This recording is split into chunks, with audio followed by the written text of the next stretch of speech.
안녕하세요. 나리스TV. 오늘 나눠볼 이야기는 책인데요. 이 책입니다. 로마인 이야기. 로마인 이야기는 15권까지 이루어져 있죠. 15권까지 이루어져 있고, 오늘은 이제 그 중에서 1권, 로마는 하루아침에 이루어지지 않았다라는 타이틀의 1권 시오노 나나미가 썼고요. 1권에 대해서 이제 이야기를 한번 해볼 건데요.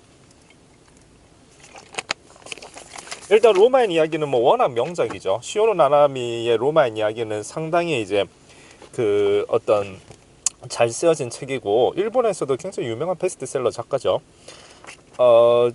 이제 로마인 이야기를 저도 이제 읽어봤는데, 이 로마라고 하는 것은 어찌되었건 우리가 역사적으로 세계적 어떠한 패권, 세계적으로 상당한 제국을 완성시켰던 몇몇 나라들이 항상 있지 않습니까? 뭐 거기 이제 대표적으로 빠질 수 없는 이제 나라가 로마죠. 그러니까 쉽게 얘기해서 지금은 미국을 중심으로 해서 전 세계가 움직이지만, 과거에는 이제 소위 이야기해서 너는 로마 시민이냐 아니냐. 그러니까 로마라는 나라가 어떠한 로마의 소위 이제 어떤 나라에서의 결정, 그것이 뭐 황제의 결정이 되었든 아니면은 또 어떠한 뭐 원로원이라던가 그런 뭐 여러 집정관들에 의해서 그렇게 해서 내려지는 결정이 되었던 간에, 로마라는 나라에서의 어떠한 의사 결정이 지대한 영향을 미치는 그러한 대제국을 만들었고, 로마의 어떠한 흥망성쇠를 바라본다라고 하는 것은 사실은 우리가 어떠한 뭐 국가의 운명을 우리가 점치는 데 있어서, 또 때로는 내가 몸담고 있는 어떤 조직의 운명을 점치는 데 있어서, 또 때로는 내 개인의 운명을 점쳐보는 데 있어서 상당히 우리가 참고해야 될 어떠한 여러 가지 수많은 정보들을 담아내고 있다라는 생각에서 본다라고 할 것 같으면은, 사실 우리가 그래서 이제 지난 역사들을 돌이켜보고 하게 되는데요. 그러한 측면에서 보자면은 필독서라고 할 만하죠. 이 로마인 이야기가. 저도 사실은 사놓고 로마인 이야기가 나온 지는 이제 오래됐는데, 제가 이제 이게 15권짜리다 보니까 어쨌든 시리즈로 진행되는 책들은 어, 읽어야 되겠다는 그 결정을 내리기까지 여러 가지 시간들이 좀 걸리죠. 아무래도 뭐 산다는 게 바쁘다 보니까, 학생 시절에는 뭐 또 저기 뭐지 뭐 또 이렇게 공부하느라고 바쁜 경우도 있고, 또 직장인들은 직장 다니라 바쁜 경우도 있고. 그런 저도 이제 사놓고서는 이제 드디어 1권 읽기 시작했죠. 이제 1권을 다 읽었는데, 일단은 제가 다 1권을 읽고 느낀 게, 굉장히 오랜만에 상당히 어떤 내 마음속에 남아있을 상당한 역작을 오랜만에 보는구나, 이런 느낌이 들었습니다. 일단은. 그러니까 사실은 제가 어렸을 때, 보통 우리 또래들은 어렸을 때 누구나 다 삼국지라는 책을 10권짜리를 보게 되는데요. 우선 삼국지라는 책을 제가 처음에 보았을 때, 이 굉장히 재밌다. 잊지 못할 내 어떠한 뭐 베스트 책 중에 하나다. 우리가 뭐 영화를 보든 그러한 측면에 있어서 삼국지가 그러했다라고 제가 생각했었는데, 당연히 그래서 베스트로 남아 있는데, 그리고 그 이후에 제가 대학교 때 대망이라는 책, 야마오카 수아치가 쓴 대망이라는 책, 20권짜리죠. 그래서 오다 노부나가, 도요토미 히데요시, 그 다음에 도쿠가와 이에야스의 일대기를 그린 대하 역사 소설, 그거를 보고 역시 이것도 굉장히 볼만한 어떤 소위 이제 인생 역작이다, 이런 것들. 근데 이제 사실 우스갯소리로 대망은 너무 기니까 감옥 가야 볼 수 있다, 이런 우스갯소리가 있죠. 저도 그때 이제 대학생이라서 볼 수 있지 않았나, 그런 생각이 들었는데, 사실 로마인 이야기도 15권이 되다 보니까, 대망은 20권, 삼국지는 10권인데 삼국지와 대망 사이에 있죠. 15권이 되다 보니까 사놓고 이제 시리즈를 모아놓고서는 바로 도전을 못했었죠. 그러다가 이제 1권을 읽었는데, 읽어보니까 역시 굉장한 역작이다, 읽길 잘했다는 느낌이 들어요. 일단은 시오노 나나미가 독자 여러분께 라고 이렇게 글을 첫 장면에 이제 서문을 쓰고 있는데, 서문부터가 굉장히 괜찮더라고요. 일단은 시오노 나나미가 쓴 서문에서 제가 또 발췌한 부분 이렇게 같이 한번 이렇게 뭐랄까 공유해 보면 좋을 부분들을 발췌를 해봤는데요. 자, 읽기에 앞서서 다시 물 좀 마실게요.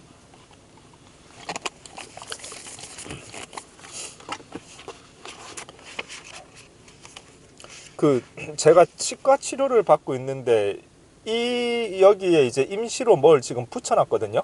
그러니까 이게 이제 이야기를 할 때 이 이빨과 이빨이 이 붙여놓은 부분이 뭐랄까 약간 이렇게 이야기할 때 탁탁 부딪혀서 순간순간 좀 어떠한 발음을 할 때 순간 이 끼리 부딪히는 느낌이 들어서 조금 이제 발음이 좀 조금 불편한 측면이 있네요. 이제 치료가 이제 완료가 되어야 할 텐데 아무튼 뭐 그렇다라는 부분 한번 읽어보겠습니다.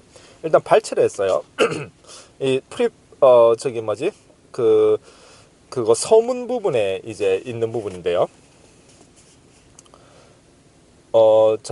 적잖은 사료가 보여주고 있듯이 로마인에 대한 이야기입니다.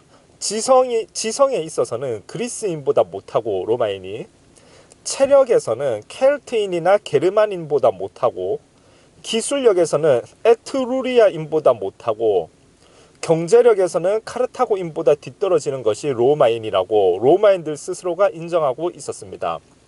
그런데 왜 그들만이 그토록 번영할 수 있었을까요? 커다란 문명권을 형성하고 오랫동안 그것을 유지할 수 있었을까요? 사람들은 흔히 말합니다. 로마인이 대제국을 건설하여 그 광대한 영역을 그토록 오랫동안 경영할 수 있었던 것은 군사력 덕분이라고. 과연 그럴까요? 사람들은 또 이렇게도 말합니다. 로마인도 결국 쇠망의 길을 걸은 것은 패권을 장악한 민족이 흔히 빠지기 쉬운 교만 때문이었다고. 과연 그럴까요? 이런 의문들에 대해 나는 서둘러 해답을 내놓고 싶지 않습니다. 역사란 수많은 사람들의 노고가 축적된 결과물입니다. 거기에 대해 가볍게 해답을 내놓는 것은 실례일 뿐더러 아직은 나 자신도 해답을 확실히 알고 있지 못합니다. 역사적 사실이 기술됨에 따라 나도 생각하겠지만 여러분도 함께 생각해 주시기 바랍니다. 왜 로마인만이 그럴 수 있었는가를. 자, 그럼 나는 쓰기 시작할 테니 여러분은 읽기 시작하세요. 고대 로마인은 어떤 사람들이었나를 나와 함께 곰곰 생각하면서. 1992년 로마에서 시오노 나나비. 자, 그러니까 로마인이 모든 게 다 뛰어나서 세계 패권국이 되었던 것은 아니라는 거죠. 일단 아까 이야기했듯이 지성에 있어서는 그리스, 체력에 있어서는 켈트인이나 게르만인, 기술력에 있어서는 에트루리아인, 경제력에 있어서는 카르타고인, 이렇게 이제 각 부분적으로 더 뛰어난 그러한 민족들이 있었는데, 그런데 이 로마라는 나라가 패권국이 될 수 있었던 그때 당시에 최강국이 될 수 있었던 이유는 무엇인가? 이 부분에 이제 밝혀보겠다가 되는 것인데, 일단 여기서 재미난 것은 로마인들도 그것을 인정했다라고 해요. 사실은 그것을 인정했다는 것 자체가 자기 자신의 어떠한 그 모습을 정확하게 볼 수 있는 그러한 기본 소양을 갖고 있었던 것이고, 그러한 기본 소양을 갖고 있었기 때문에 여러 가지 어떠한 전략적 판단이나 행동을 하는 데 있어서 자신들의 약점을 최소화시키면서 강점을 강화시켜 나가는 그러한 방식으로 접근했기 때문에 어떠한 최강국이 될 수 있는 어떠한 어떠한 문을, 첫걸음을 그렇게 이제 열기 시작한 게 아닌가, 이러한 추상적 짐작은 가능하게 하죠. 자기 자신을 알았다는 그 사실부터. 그런데 어찌되었건 바로 이러한 의문들을 풀어내기 위해서 우리는 이 로마인 이야기, 물론 로마인 이야기뿐만 아니라 여러 책이 되겠지만 로마의 발자취를 따라갈 필요가 있다는 것이죠. 그래야 모든 것이 완벽하지 않은 어떠한 나 자신, 또 그런 내가 몸담은 조직, 또 때로는 어떠한 내가 살고 있는 국가, 이러한 부분들이 어떻게 우리가 생존을 정확하게 해 나갈 수 있고 최고의 어떠한 그 존재로 거듭나게 할 수 있는지를 우리는 그 교훈을 깨달아야 할 테니까요. 어찌되었건 이 시오노 나나미의 이 바로 그 서문, 이 서문만 보고도 저는 상당히 이제 굉장히 이제 작가께서 깊이 있는 연구를 통해서 글을 쓰셨겠구나라는 느낌을 제가 받을 수 있어서 굉장히 좋았습니다. 여러 가지 발췌를 많이 했는데요. 재미난 부분들을. 근데 이제 부분 발췌를 한 부분인데, 저도 사실은 이제 다 읽고 읽을 때에 발췌를 한 부분이라서 어떠한 맥락으로 발췌를 했는지 정확하게 기억이 나지 않아서 다시 이제 읽어봐야 기억이 날 것 같아요. 그래서 지금 발췌된 부분을 먼저 일단은 읽어보겠습니다. 읽어보고 제가 또 이야기를 덧붙여 볼게요. 발췌한 게 많아서 다 읽어보지 못할 거고, 발췌한 것 중에서도 제가 발췌를 해야 될 것 같습니다. 자, 이런 도시를 여행하면서 나는 어째서 일부러 이런 곳에다 도시를 세웠을까 하고 의아해하는 것이 고작이지만, 도시를 건설하는 조건도 물이나 기후 같은 자연 조건 외에 민족과 시대에 따라 달라질 수 있을 것이다. 도시 건설에 나타난 사고방식의 차이가 이 세 민족의 이후의 운명을 좌우했다고 생각할 수도 있다. 방어에는 완벽하지만 발전을 저해받기 쉬운 언덕을 좋아한 에트루리아임. 방어가 불완전한 곳에 도시를 건설한 덕분에 결과적으로 밖을 향해 발전하게 된 로마인. 통상에는 편리하지만 자칫하면 적의 존재를 잊게 만드는 바닷가에 도시를 세운 남부 이탈리아의 그리스인. 공과대학의 도시공학과에 다니는 사람이라면 무엇보다도 우선 철학이나 역사 같은 인문학을 배우는 것이 좋다. 도시를 어디에 세우느냐에 따라 주민의 장래가 결정될지도 모르기 때문이다. 지정학적 어떠한 요소에 대해서 잘 지적하고 있는 내용이라고 볼 수 있죠. 그러니까 사실은 굉장히 유명한 책인 총균세라는 책 있잖아요. 제러미 다이아몬드가 썼던. 총균세를 보면 뭐 여러 가지 이유가 있겠지만 진짜 딱 하나의 민족의 운명을 결정하게 만든, 어떠한 민족은 왜 부흥했고 어떠한 민족은 부흥하지 못했는가. 아프리카 지역에서 가장 인류 발생이 이루어진 건데 왜 지금은 그러한 인류 발생지라고 할 수 있는 곳이 오히려 가장 가난하고 그렇지 않은 것이 훨씬 더 잘 살게 되었는가 등등. 왜 어떤 민족과 문화는 융성하게 되고 왜 어떤 민족과 문화는 융성하다가 결국에는 다른 문명에 의해서 무너져 내렸는가 등등. 근데 그러한 것이 있어서에 정말로 얼핏 별거 아닌 것 같지만 진짜 지대했던 영향이 바로 뭐였다? 굳이 한 가지 요소, 뭐 여러 가지가 있을 수 있지만 우선 한 가지만 하다 하면은 논해라 하면은 빠질 수 없는 게 바로 날씨였다라는 부분들. 날씨라고 하는 것은 내가 어떤 대륙에 속해 있느냐, 그 대륙의 날씨가 어떠한 기후를 가지고 있느냐, 여기에 따라서 어떤 민족이 융성하기도 하고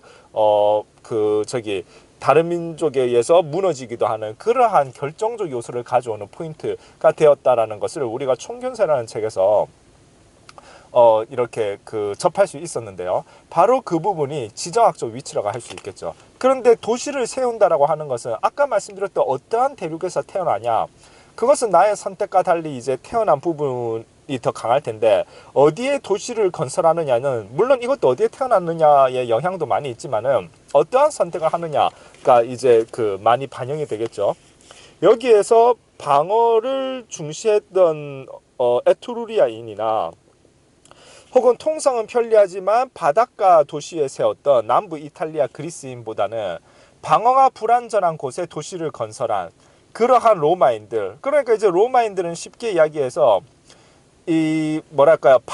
언덕에 지은 것도 아니고 바닷가 주변에 지은 것도 아니다 보니까 굉장히 적의 침략을 쉽게 받을 수도 있는 그러한 지역에 이제 세워져 있다라는 것을 우리는 알 수 있죠. 그러나 오히려 그렇기 때문에 밖을 향해서 뻗어나갈 수 있었다라고 하는 이러한 요소가 로마를 강건하게 만들었다라고 볼 수 있는 것이죠.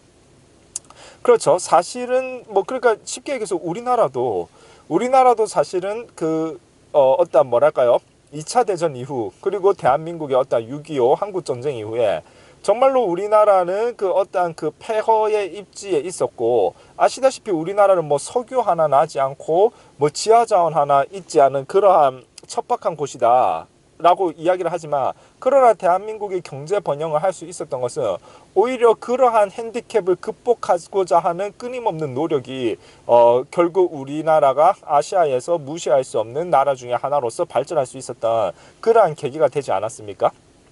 그것처럼 로마인들이 쓸데없이 어떠한 자연환경에 굉장히 유리할 수도 있겠지만 오히려 그 유리함이 그 자연의 보호를 받는 자신의 어떠한 입지에 있어서 굉장히 오히려 나의 약점, 나를 나약하게 만들고 나를 단련시키는 그러한 부분들을 약하게 만들 수 있다는 그러한 측면에 있어서 오히려 뻥 뚫린 소위 바닷가나 언덕 이런 것이 없었던 그러한 지역에 지어진 이 로마라고 하는 것은 오히려 외부적 어떠한 시련이 많았기 때문에 그 시련을 극복해 나가면서 더 강해질 수 있는 그러한 기틀을 마련할 수 있었던 그러한 정신력이나 또 그러한 기술력 등등, 그러한 어떠한 그 요소가 되는 것이 로마가 강대국이 되는 어떤 중요한 포인트가 되었다. 이러한 부분들을 우리는 짐작할 수 있는 것 같아요. 또 다른 부분, 이제 발췌된 부분 또 한번 읽어볼게요. 이제 여기에 보면 이제 뭐 몇 대왕 하면서 로마의 왕들에 대해서 이제 나와 있는데, 일단은 2대 왕이라고 하는 누마라는 인물에 대한 부분에서 제가 뭔가를 발췌한 것 같아요. 한번 보겠습니다. 민회의 찬성을 얻어 정식으로 왕위에 오른 누마는 신권 정치를 할 생각은 없었다. 로마의 왕은 왕이 곧 신인 이집트의 파라오와는 다르다. 신과 인간 사이를 연결하는 신관적 색채가 짙은 메소포타미아의 왕과도 다르다. 또한 부유하고 유력한 일족의 우두머리라는 느낌이 강한 그리스의 왕과도 달랐다. 로마의 왕은 신의 뜻을 나타내는 존재가 아니다. 공동체의 뜻을 구현하고 그 공동체를 이끌어가는 존재다. 죽을 때까지 왕위에 앉기는 하지만 왕위를 세습하지도 않는다. 또한 선거를 통해 뽑힌다. 로물루스한테도 아들이 있었지만 그 아들이 후계자가 된다는 것은 당시 로마에서는 생각조차 못한 일이었다. 로마의 왕은 군주라기보다는 오히려 종신 대통령에 가까웠다. 일단은 뭐 로마 왕의 어떤 특징적인 부분이 아마 제 눈에 띄어서 제가 발췌를 했던 것 같아요. 자, 그 다음에 또 다른 부분 한번 보겠습니다. 로마의 탄생이라는 챕터에 있는데, 이거는 이제 이대왕 누마에 대한 챕터에서 제가 또 한 부분이 더 발췌가 되어 있네요. 한번 확인해 보겠습니다. 왕위에 올랐을 때의 누마는 로마 시민도 아니었다. 또한 로물루스 시대에 로마로 이주하여 라틴족과 마찬가지로 로마의 기둥이 된 사비니족한테서 전폭적인 지원을 받고 있었던 것도 아니다. 누마는 지지 세력도 없고 혈연 관계도 없는 한 이방인으로서 왕이 된 것이다. 비록 원로원의 요청에 따라 왕위에 올랐고 민회에서 정식으로 승인을 받았지만 그것만으로는 너무 약했다. 원로원은 누마가 못마땅하며 로물루스처럼 암살할 수도 있었고 민중의 지지도 변덕스럽다는 점에서는 마찬가지다. 사리를 이해하는 사람은 어느 시대에나 별로 많지 않으니까 말로 설득하기도 어렵다. 게다가 로물루스는 민중이 이해하기 쉬운 군사적 성공이라는 힘을 갖고 있었지만 누마에게는 이것마저도 없었다. 그는 왕위에 오르자마자 선왕 로물루스의 호위대였던 300명의 병사를 해임했다. 그리고 왕을 상징하는 보라색 옷이 아니라 신관이 입는 하얀 토가를 걸치고 혼자서 자주 숲속에 틀어박혔다. 누마가 숲속에서 님프와 이야기를 나눈다는 소문이 돌았다. 얼마 후 사람들은 누마가 님프를 통해 신들로부터 계시를 받고 있다고 믿게 되었다. 누마는 숲에서 나올 때마다 새로운 개혁안을 민회에 제출했기 때문이다. 민회는 그 개혁안을 모두 승인했고 원로원은 만장일치로 동의를 표했다. 권력이란 거칠고 우락부락한 형태로만 행사되는 것은 아니라는 사실을 보여주는 좋은 예이기도 하다. 이 누마는 43년 동안 로마를 다스린 뒤 님프들의 마중을 받으며 평온하게 저 세상으로 떠났다. 굉장히 영리한 어떠한 정치적 술수를 썼다는 걸 알 수 있죠. 지금 보면 알겠지만 이대왕 누마는 로마인들 사이에서 어떠한 강력한 어떤 정치 세력이 약했기 때문에 그럼에도 불구하고 자기가 왕으로서 로마를 이끌고 나가야 된다는 어떠한 리더십을 발휘해야 된다는 측면에 있어서 앞서 있었던 로물루스라든가 이런 왕들의 어떤 뭐 군사적 성공이라든가 이런 부분들도 없었기 때문에 자기만의 뭔가가 필요한데 그것을 실질적으로 어떠한 현실 지금 내가 접하고 있는 현실 인간 세계에서의 정치에서 구현시키기에는 너무나도 기반이 약하다 보니까 굉장히 영리하게도 이때는 아시다시피 무슨 뭐 과학이 발전한 시대도 아니었을 테니까 굉장히 영리하게도 마치 숲속에 들어가서 자신이 숲에 님프라고 표현하지만 아마 뭐 숲의 요정들쯤 되지 않겠습니까? 그러한 요정들과 이야기를 나누고 어떠한 그 신비스러운 느낌을 자기한테 줌으로써 그렇게 함으로써 오히려 정치적인 어떠한 그 입지를 강화시켜 나가는, 그러니까 자신을 살아있는 신화 속 주인공으로 만들므로써 약한 정치적 기반을 역전시키는 그러한 전략을 썼다는 것을 알 수 있죠. 그렇게 하니까 이제 이 누마라는 인물은 요정들하고 대화를 나눌 수 있는 독특한 어떤 이 반신반인과 같은 그러한 느낌의 인물로서 사람들에게 다가갔을 것이고, 이것이 그로 하여금 상당한 이제 리더십을 구축해내는데 상당히 이제 뭐랄까요, 도움이 될 수 있는, 마치 우리나라 당군 신화처럼 그렇게 이제 자기 자신을 어떠한 만들어냈다라는 이러한 부분이 누마가 자신의 어떠한 약한 정치적 입지를 극복하는 영리한 어떠한 선택을 했다라는 것을 우리는 알 수 있죠. 아마 이 부분이 이제 재밌어서 제가 이제 발췌를 한 것 같고요. 또 뭐 몇 가지가 아니라 너무 많은데, 일단은 제6대왕 세르비우스 툴리우스라는 챕터에서 또 뭔가 제가 발췌를 한 게 있어서 이것도 한번 보고 가겠습니다.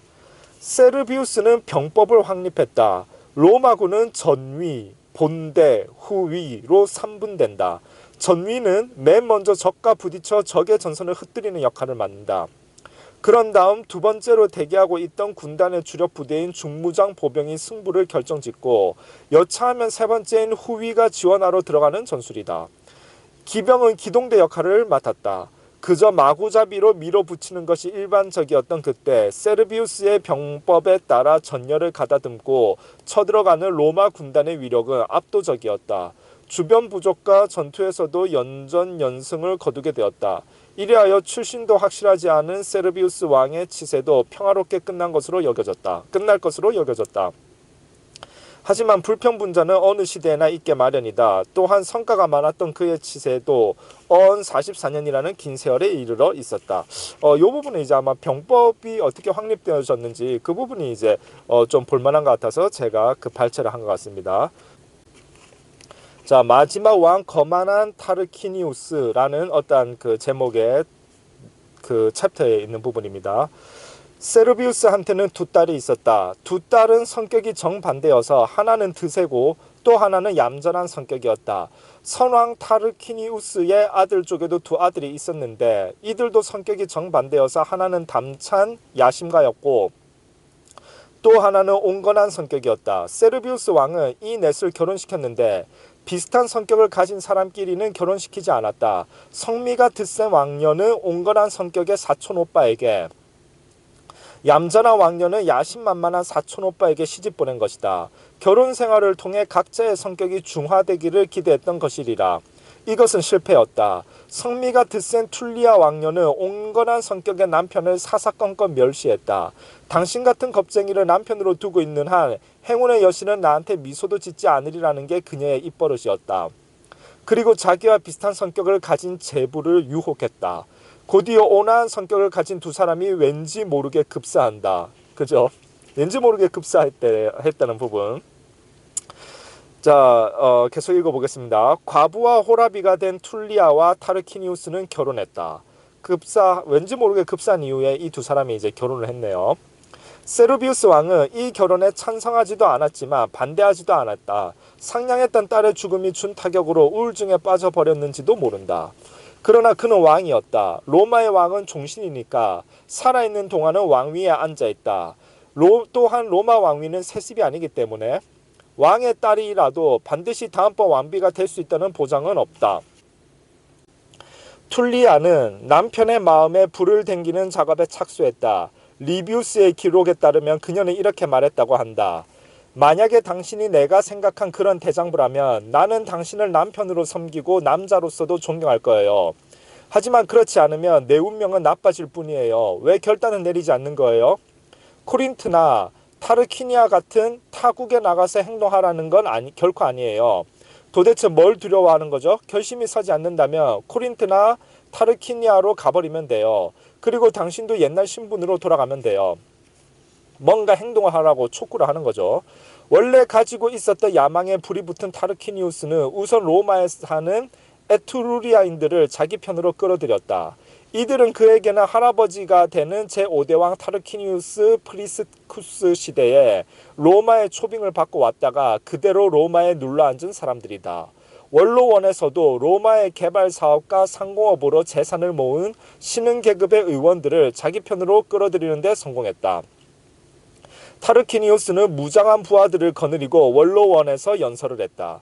출신도 확실하지 않은 자를 왕으로 모시는 것은 로마의 수치라고 그는 말했다. 원로원 의원들은 타르키니우스의 말에 찬성하지는 않았지만 그를 쫓아내지도 않았다. 그때 세르비우스 왕이 병고를 알고 달려왔다. 그러나 타르키니우스는 왕에게 반박할 시간을 주지 않았다. 그는 왕의 몸을 번쩍 들어 옆구리에 끼고는 그대로 밖으로 나와 원로원 출입구 계단 위에서 왕을 내던졌다. 세르비우스가 굴욕감을 씹으며 대궐로 돌아오자 타르키니우스가 보낸 자객들이 기다리고 있었다. 세르비우스는 칼을 맞고 쓰러졌지만 완전히 죽지는 않았다. 딸 툴리아가 모는 마차가 아직 숨이 붙어있는 아버지를 덮쳤다. 이리하여 타르키니우스는 왕이 되고 툴리아는 왕비가 되었다. 이 자신들의 어떠한 야망 때문에 왕인 아버지를 그렇게 죽여버리고 강함하게 죽여버리는 그런 모습을 볼 수 있죠. 뭐 이들 부부가 어떠한 이 마지막을 맞이하게 되는지 그 부분이 이제 굉장히 이 관심이 가는 그러한 사건이 될 수 있겠죠. 자, 한번 계속 읽어보겠습니다. 어떻게 되는지. 제7대 왕이 된 타르키니우스는 선왕 세르비우스의 장례를 금지했다. 그리고 선왕파로 알려진 원로원 의원들을 모조리 죽였다. 무장한 호위병에 둘러싸이지 않곤 밖에도 나가지 않은 그는 민회에서의 선고도 원로원의 승인 절차도 거치지 않고 왕위에 올랐다. 그 후에도 줄곧 원로원의 조언을 청하지도 않았고 민회의 찬반을 묻지도 않았다. 시민들은 뒤에서 그를 거만한 타르키니우스라고 불렀다. 국내에서는 독재적 전제군주인 타르키니우스 수페르부스 가로 열고 거만한 타르키니우스 가로 닫고 그런 뜻인가 봐요. 또 군사적 재능은 뛰어났다. 군사적 재능이 있었다고 합니다.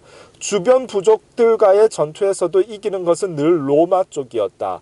화친과 전쟁의 양면 정책을 구사하면서 전쟁을 승리로 이끌어가는 그의 방식은 교묘했지만 음험하기도 했다.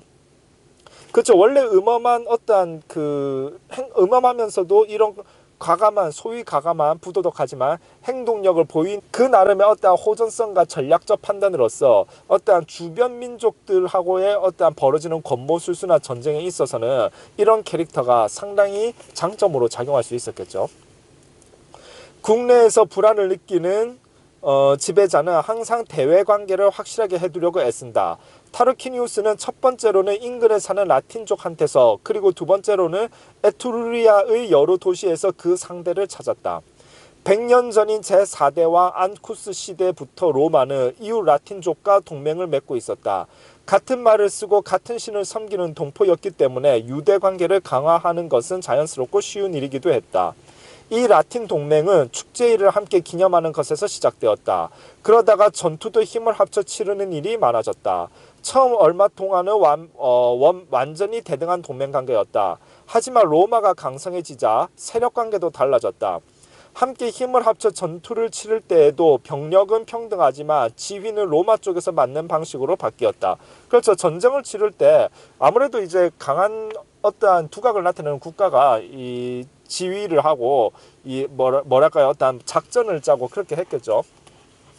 사실 우리나라 한미동맹도 이제 전시 상황이 되면 이제 미국의 어떠한 그 지휘를 받게 되지 않습니까?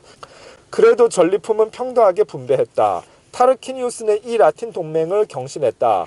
라틴족보다 훨씬 강력했던 에투루리아를 끌어들여 동맹을 경신한 것이다. 하지만 로마인들 중에는 에투루리아를 끌어들인 것이 아니라 오히려 로마가 에투루리아한테 끌려 들어갔다고 생각하는 사람도 적지 않았다. 실제로 기원전 6세기 후반인 그 무렵 로마 안에서 에투루리아인의 세력은 전과는 비교도 할 수 없을 만큼 강해져 있었다. 로마에서는 제5대 왕부터 시작하여 제6대와 제7대 왕까지 잇따라 3명이나 에투루리아계 왕이 나왔다. 그래서 후세 연구자들 중에는 이 시기에 로마가 에투루리아인의 지배를 받았다고 생각하기도 한다.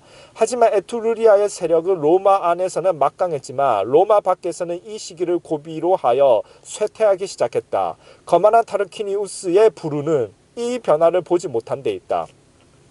그는 계속 후퇴하고 있는 사람에게 그런 줄도 모르고 의지해버린 것이다. 급속히 발전한 민족은 쇠퇴할 때도 급속히 쇠퇴한다. 한때는 네아폴리스 가로 열고 오늘날의 나폴리 가로 닫고 근처까지 세력을 넓혔던 에투루리아인은 100년도 지나기 전에 쇠퇴기에 접어들어 있었다. 추문은 힘이 강할 때에는 공격해오지 않는다. 하지만 약점이 드러나면 당장에 쳐들어온다. 그 추문이 당사자와는 관계가 없는 것이라 해도 효과적인 무기가 될 수 있다는 점에는 변함이 없다. 사실 우리나라 정치도 어떤 집권자가 이제 뭐 그게 대통령이 되었던 뭐 정치 거물이 되었던 간에 그 사람이 이제 뭔가 약화되었을 때 여러 가지 스캔들이 터져 나오고, 사실 스캔들의 어떠한 진위 여부가 밝혀지기까지는 시간이 너무 오래 걸리지만 그러한 이야기에 격동된 여러 사람들의 이 강력한 그 어떠한 대상이 되는 인물을 향한 비난의 목소리는 워낙 순식간에 커져버리기 때문에 이 정치라는 것이 한번 입지가 약해져 버리면은 여기저기서 자기가 설령 하지 않았던 그러한 것들까지도 다 플러스 알파로 붙어서, 물론 했던 과거가 있다 해도 그것은 훨씬 부풀려질 거고요. 그렇게 해서 사실은 이제 상당히 이제 실각을 하게 된다던가, 어떠한 정치의 어떠한 세계에서 굉장히 큰 시련을 맞이하게 되는 경우들을 우리는 심심치 않게 볼 수 있죠. 그러한 측면에 있어서 이제 약점이 드러나면 어떠한 추문이 강력한, 여기서 추문이라면 스캔들을 얘기하는 거겠죠. 그래서 당사자와 관계없는 것이라 해도 효과적인 무기가 될 수 있다는 점에는 변함이 없다라고 이제 저자가 이야기를 하고 있습니다. 왕의 아들 가운데 섹스투스라는 이름을 가진 젊은이가 있었다. 이 섹스투스가 친척인 콜라티누스의 아내 루크레티아를 짝사랑한 것이 사건의 발단이었다. 가슴속이 불처럼 뜨거워진 젊은이는 콜라티누스가 집을 비운 밤에 사랑하는 여인의 저택으로 갔다. 시종은 한 명도 거느리지 않았고 콜라티누스와는 친척 사이이기도 했다. 루크레티아를 비롯한 콜라티누스 집안 사람들은 모두 그를 따뜻이 환대하고 저녁 식사가 끝난 뒤에는 손님용 침실까지 마련해 주었다. 밤이 깊어 집안 사람들이 모두 잠들었을 때 섹스투스는 단검을 가슴에 품고 루크레티아의 침실로 몰래 숨어 들어갔다. 단검을 들이대고 위협한 결과겠지만 어쨌든 젊은이는 이 여자를 욕보이는 데 성공했다. 다만 젊은이는 이런 경우에는 절대로 해서는 안 될 잘못을 저지르고 말았다. 침대에 엎드려 있는 여자를 남겨둔 채 서둘러 저택을 빠져나온 것이다. 그날 밤 루크레티아는 로마에 있는 아버지와 아르데아의 전쟁터에 나가 있는 남편에게 하인을 보냈다. 하인은 변고가 일어났으니 믿을 수 있는 사람을 데리고 급히 와달라는 루크레티아의 편지를 지니고 있었다. 아버지인 루크레티우스는 발레리우스를 데리고 달려왔다. 남편인 콜라티누스는 유니우스 브루투스와 함께 달려왔다. 침대에 앉은 채 비탄에 잠겨있던 루크레티아는 도착한 네 사람에게 사정을 설명한 뒤 숨겨 가지고 있던 은장도를 가슴에 꽂았다. 그녀는 괴롭게 숨을 몰아쉬면서 아버지와 남편에게 복수를 맹세시킨 다음 마침내 숨을 거두었다. 루크레티아의 유해는 로마로 운반되어 포로 로마노의 연설대 위에 안치되었다. 시민들은 그녀의 처참한 모습을 보고 왕과 그 일족의 야만성과 오만함을 저마다 비난했다. 브루투스는 시민들 앞에서 연설을 했다. 정숙하고 행실이 올바른 여자들이 두 번 다시 이런 만행에 희생되어서는 안 된다고 말하고, 타르키니우스 왕이 선왕 세르비우스를 죽이고 왕위를 빼앗은 자임을 시민들에게 상기시켰다. 그리고는 왕과 그의 일가를 로마에서 추방하자고 제안했다. 그렇죠. 이제 약화되니까 도덕적인 명분이 떨어지는 상황에서 정권을 잡았던 이 왕이 이제 극단적인 어떤 위기로 몰릴 수 있는 그러한 포인트가 되는 거죠. 그러니까 사실은 정치에 있어서 명분이라고 하는 것은, 우리가 명분이라고 하지만 그 명분이 사실은 생존과 직결되는 실리의 어떤 포인트가 되기 때문에 정치에 있어서는, 또 어떤 외교에 있어서는 어떤 이러한 명분들이 굉장히 중요한 포인트가 된다. 그러니까 얼핏 내가 정치적 야망을 가지고 손 뻗으면 권력을 잡을 수 있다라고 해서 바로 손을 뻗어서 잡으려고 하는 그러한 부분은 사실은 장기적인 안목에서의 어떠한 세련된 정치적 어떠한 제스처, 정치적 어떠한 액션이라고 보기는 상당히 어렵다는 부분. 결국 이렇게 문제가 터져 나올 때는 그러한 부분이 약점이 되어서 어떠한 나의 등 뒤로 날아오는 화살이 될 수 있다는 것을 우리는 잘 알 수 있죠. 이러한 역사 속에서. 지금까지 로마인의 마음속에 맺혀있던 타르키니우스에 대한 불만이 마침내 폭발했다. 그렇죠. 원래 지도자는 언제나 불만 세력이 있을 수밖에 없죠. 어떤 의사결정을 내리면은 그 의사결정 때문에 좋아지는 그룹이 있는 반면에 나빠지는 그룹이 있을 테니까요. 브루투스의 제안에 커다란 함성으로 찬성의 뜻을 표한 민중은 민병대를 결성하자는 브루투스의 호소에 열렬히 응했다. 이때쯤에는 아르데아의 전쟁터에 나가 있던 타르키니우스도 변고를 알았다. 왕은 당장 히야 부대만 이끌고 로마로 돌아왔다. 성문은 굳게 닫힌 채 열리지 않았다. 추방하기로 결정되었다는 통고를 받았을 뿐이다. 타르키니우스는 자기를 따르는 병사들만 데리고 에트루리아의 도시 카이레를 찾아갔다. 왕비 툴리아는 이미 로마에서 달아났기 때문에 무사했다. 세 아들 가운데 둘은 망명한 아버지와 행동을 같이 했다. 이 같은 사태의 원인이 된 셋째 아들 섹스투스는 다른 도시로 도망쳤지만 전에 그에게 모욕당한 적이 있는 사람의 손에 목숨을 잃고 말았다. 그렇죠. 그래서 평소 행동을 잘해야죠. 거만한 타르키니우스의 치세는 25년 만에 끝났다. 결국 이렇게 끝이 나는군요.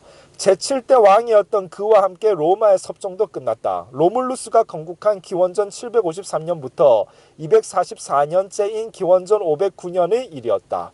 그 후 로마는 공화정 시대에 들어간다. 미네에서 선출되는 것은 같지만 종신제인 왕의 시대가 끝나고 임기가 1년밖에 안 되는 두 명의 집정관이 나라를 다스리는 시대가 시작된 것이다.